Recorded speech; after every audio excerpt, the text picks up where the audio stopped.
आज जागतिक पर्यावरण दिन. माणूस स्वतःला इतका ग्रेट समजतो की त्याने पर्यावरण जपण्याचा सुद्धा एक दिवस ठेवलाय. या दिवशी झाडे लावा झाडे जगवाचे वेगवेगळे कार्यक्रम राबवतील, पण आम्ही मात्र झाडं तोडून पर्यावरण जपतो.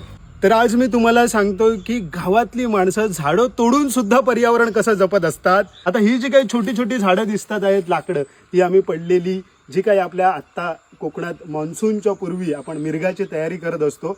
आणि आत्ता पेट्रोल डिझेलचे दर वाढलेले आहेत, ज्याच्यामुळे क्लायमेट चेंज होतोय.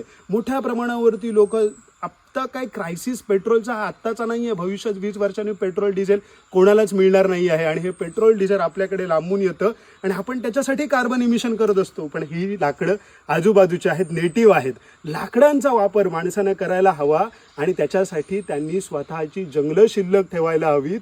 आणि हे पूर्वापार हजारो वर्षांपासून आम्ही कोकणात लाकडं वापरत आलो, बांबू वापरत आलो, पण कधी जंगल संपलं नव्हतं. पण गेल्या 20 वर्षामध्ये येणाऱ्या प्रकल्पांमुळे, येणाऱ्या शहरीकरणामुळे, इथे येणाऱ्या हायवेजमुळे मोठ्या प्रमाणावरती जंगल तोड होते आहे.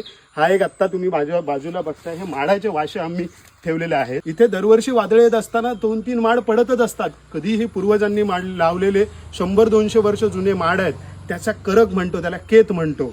तर त्याची लाकडं आपण ही ठेवलेली आहेत. आणि छपराला किती वर्ष येतील? 100 ते 200 वर्ष. ही झाडं जी जपतात, ती झाडं तोडतात, ती झाडं वापरतात आणि पुन्हा 100-200 वर्ष ती वापरून झाल्याच्या नंतर जिथे झाडं तोडली होती तिथे पुन्हा ती तयार होत असतात.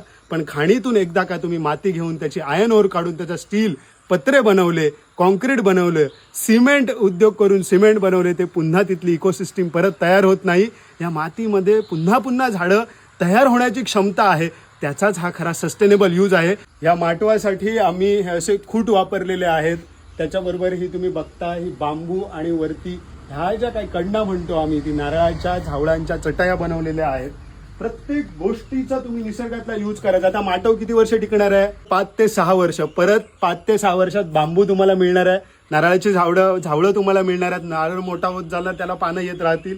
त्याच्याबरोबर हा खूट, हा काय मुळासकट नाही तोडलाय, हा खूट तोडताना सुद्धा मुळाच्या वर तोडलाय, म्हणजे त्यालाही पालवी फुटून पुन्हा एकदा 5 ते 6 वर्षात एवढा तरी खूट तयार होणार आहेत. झाडांचा वापर करता यायला हवा. बरं, याला तुम्ही पर्याय काय म्हणताय? या सगळ्याला मी पत्रे जर घातले असते तर ते पत्रे घालण्यासाठी जो निसर्ग तुम्ही रिसोर्स वापरलाय, म्हणजे काय, JSWचे पत्रे, म्हणजे पुन्हा आजगावचं मायनिंग आलं तर त्याच्यासाठी पुन्हा मायनिंगसाठी जे काही आपण यूज केलेली जी माती आहे आणि ती जी काही कोकणातून एकदाची काय गेली का तिथे परत झाड लागणार आहे का? म्हणजे पृथ्वीवरचा एक भाग कायमस्वरूपी नष्ट होणार आहे. त्याच्यावरती किती हजारो झाडं लावून मी पुन्हा ती वापरू शकलो असतो.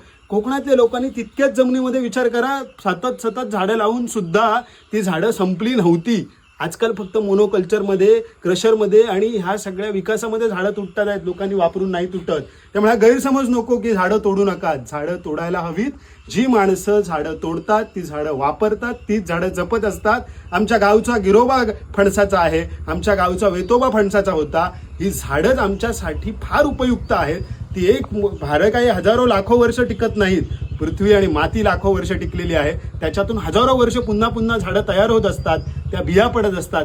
त्या ज्या नैसर्गिक प्रक्रियेतून झाडं कोणी इथे न लावता सुद्धा ते लोकांनी त्याचा शाश्वत वापर काय आहे तो समजून घेतला होता. आता हा जो तुम्ही दरवाजा बघताय, हा कुठल्या तरी घराला 50-100 वर्ष झालेल्या घराचा दरवाजा आहे. एका कबाडीवाल्याकडे तो दरवाजा आम्ही घेऊन वापरला, अजून 100 वर्ष येणार आहे. झाडांचा वापर झाला. याऐवजी लोखंड, प्लास्टिक, सिमेंट असलं जे काही आपण वापरतोय ना, हे जे काही तयार होतंय ते आपल्याला वाटतंय काय ते आपल्या समोर तुटत नाहीये ना, ते कुठेतरी त्याच्यासाठी मायनिंग होते, ते आपल्या लक्षात येत नाहीये. हे बांबूचं सूप आहे. हा बांबू हार्वेस्ट केलेला आहे. पण बांबूचा एक पिरियड आहे. बांबू एक 5-6-10 वर्षांनी हार्वेस्ट करता येतो, पुन्हा तितकंच जलद वाढत असतो. त्यामुळे बांबू हा छोट्या गोष्टींना, मोठ्या उंच गोष्टी ज्या खूप काळ टिकणार आहे ते छप्पर आहे, त्याला मोठी झाडं लागतात. पण त्याला परत ते झाडं, हे छप्पर सुद्धा अजून तेवढे 100 वर्ष येणार, म्हणजे ते मोठं झाड व्हायला तेवढा पिरियड मिळतो. तर अशा पद्धतीने झाडाचा कुठे उपयोग करावा हे सुद्धा पूर्वजांनी शिकवलं. या सगळ्या ठिकाणी तुम्ही बघता, आत्ताच आम्ही इथे नवीन छप्पर घातलंय. आपल्याकडे सुतार काम कोकणात हरवत चाललेलं आहे आणि सुतार लोकांकडे ह्याची कला आहे. ते उत्तम छप्पर बनवतात. आता हेच जर छप्पर मी जर लोखंडी बनवलं तर मला दिसत नाहीये, ती माझ्या बाजूची झाडं तुटत नाहीयेत ना, कोकण छान राहील. पण कोकणाचा काही भाग ते JSWच्या मायनिंगसाठी जाणार आहे, ज्याच्यासाठी हे लोखंडी छप्पर आपण तयार करतो. झाडं लावायला हवीत, पण या निसर्गावरती उपकार म्हणून नाही, तर या निसर्गाचक्रात माणूस नावाची जात टिकवण्यासाठी. हे कोणी निर्माण केलंय? पृथ्वीवरचं जंगल माणूस निर्माण करू शकतो का? हे मँग्रोव्ज असतील, या सह्याद्रीतली एवढी मोठी झाडं जी पाऊस अडवतात, हिमालयातलं जंगल असेल, हे जगभरामध्ये जे आपण इकॉलॉजिकल हॅबिटॅट्स बघतोय ना, हे गेल्या शेकडो वर्षात फक्त संपलेत. का? तर आपल्या माणसांच्या ज्या गरजा आहेत त्यांच्यासाठी जंगल तुटतंय. तर आपण आपल्या थोड्याशा गरजा कमी करूयात, या पृथ्वीवरती माणसाला जगवण्यासाठी झाडं लावूयात, निसर्गाला वाचवण्यात की आपण मोठे नाही आहोत, माणसांना तरी वाचूयात.